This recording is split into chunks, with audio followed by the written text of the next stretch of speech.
എനിക്ക് എത്രയും സ്നേഹം നിറഞ്ഞ എന്റെ എല്ലാ ആരോഗ്യ സ്നേഹികൾക്കും നമസ്കാരം.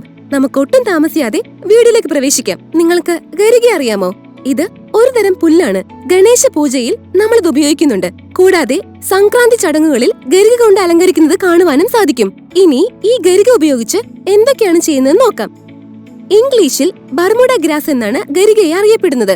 സൈനോഡൻ ഡാക്ടിലോൺ എന്നാണ് ഇതിന്റെ ശാസ്ത്രീയ നാമം. ഗരിക രണ്ടു തരമുണ്ട്, വെളുത്ത ഗരികയും കറുത്ത ഗരികയും. കറുത്ത ഗരികയേക്കാൾ വെളുത്ത ഗരികയ്ക്കാണ് ഗുണങ്ങൾ കൂടുതലുള്ളത്. ഗരികയ്ക്ക് ആന്റിവൈറൽ ഗുണങ്ങളുമുണ്ട്. ഇതിലടങ്ങിയിരിക്കുന്ന കാർബോഹൈഡ്രേറ്റ്, ധാതുക്കൾ, ഫ്ലേവനോയിഡുകൾ, കരോട്ടിനോയിഡുകൾ, ആൽക്കലോയിഡുകൾ എന്നിവ ശരീരത്തിലെ ആന്റിബോഡികളെ ഉത്തേജിപ്പിക്കുന്നു. ഇനി നമുക്ക് എന്തൊക്കെ ആരോഗ്യ പ്രശ്നങ്ങൾക്കാണ് ഗരിക പരിഹാരമായിട്ടുള്ളത് നോക്കാം. ദഹന വ്യവസ്ഥ ആദ്യം. ഗരികയിൽ ഉയർന്ന ഫൈബർ വ്യവസ്ഥ ഉള്ളതുകൊണ്ട് ദഹന വ്യവസ്ഥയെ സഹായിക്കുകയും ഗ്യാസ്ട്രിക് പ്രശ്നങ്ങളിൽ നിന്ന് ആശ്വാസം നൽകുകയും ചെയ്യുന്നു. അപ്പോൾ വിറ്റമിൻ സിയുടെ സാന്നിധ്യം പ്രതിരോധ ശേഷി വർദ്ധിപ്പിക്കുവാൻ സഹായിക്കുന്നു. സൗന്ദര്യത്തിനും മുടിക്കും ഗരിക ഉത്തമമാണെന്ന് വിദഗ്ധർ പറയുന്നുണ്ട്.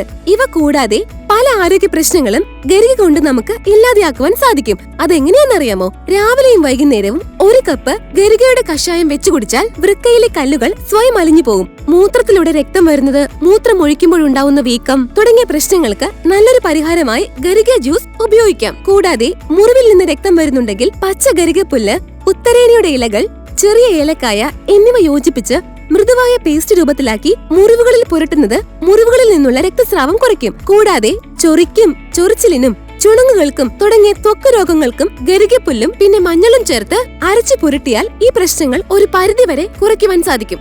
ഇതിന്റെ മറ്റൊരു ഗുണം എന്താണെന്ന് വെച്ചാൽ ഗരികപ്പുല്ലിന് ചുമയും കഫത്തിന്റെ അളവും ശമിപ്പിക്കുവാൻ കഴിവുണ്ട്. കൂടാതെ കഠിനമായ തലവേദനയ്ക്ക് പച്ചമരുന്നിന്റെ കഷായം നന്നായി പ്രവർത്തിക്കുന്നു. ഇപ്പോഴും ആർത്തവമുള്ള സ്ത്രീകൾ ഗരികയുടെ വേരിൽ നിന്ന് വേർതിരിച്ചെടുത്ത നീര് 5 ഗ്രാം വീതം 2 നേരം കഴിക്കണം. ഇങ്ങനെ ചെയ്താൽ നിലച്ച ആർത്തവം വീണ്ടും വന്നു തുടങ്ങും. ഗരികയുടെ വേരിൽ നിന്ന് പിഴിഞ്ഞെടുക്കുന്ന നീര് 5 മുതൽ 6 തുള്ളി വരെ മൂക്കിൽ നിന്ന് രക്തസ്രാവം തടയുവാൻ ഉപയോഗിക്കാം. ഇവ കൂടാതെ ജ്വരത്തിന് ഗരികയുടെ കഷായം ഉപയോഗിക്കുന്നു. ഗരിക പച്ചയായി തന്നെ ഭക്ഷണത്തോടൊപ്പം കഴിച്ചാൽ ശരീരവേദനകൾ മാറും. കൂടാതെ ഗരികപ്പുല്ല് അരച്ച് കുഴമ്പ് രൂപത്തിലാക്കി നെയ്യിൽ ചാലിച്ച് സിദ്ധാമൃതമുണ്ടാക്കി തൊലിയിൽ പുരട്ടിയാൽ ചർമ്മത്തിലെ എല്ലാവിധ പ്രശ്നങ്ങളും മാറും. നിരവധി ആരോഗ്യ പ്രശ്നങ്ങൾക്ക് പരിഹാരമായ ഗരിക നമ്മുടെ പാരമ്പര്യത്തിന്റെ ആത്മീയമായ ഭാഗമായി മാറിയിരിക്കുന്നു. ഗരിക ആരോഗ്യത്തിന് എങ്ങനെ ഉപയോഗപ്രദമാണെന്ന് നാം എല്ലാവരും അറിഞ്ഞിരിക്കേണ്ടത് വളരെ അത്യാവശ്യമാണ്. ഗരികയുടെ ഗുണങ്ങൾ എല്ലാവർക്കും മനസ്സിലായല്ലോ അല്ലേ? നിരവധി ആയുർവേദ ഗുണങ്ങളും ഔഷധ ഗുണങ്ങളും അടങ്ങിയിരിക്കുന്ന ഗരിക ഇനി എല്ലാവരും ഉപയോഗിച്ചു നോക്കുമെന്ന് വിശ്വസിക്കുന്നു.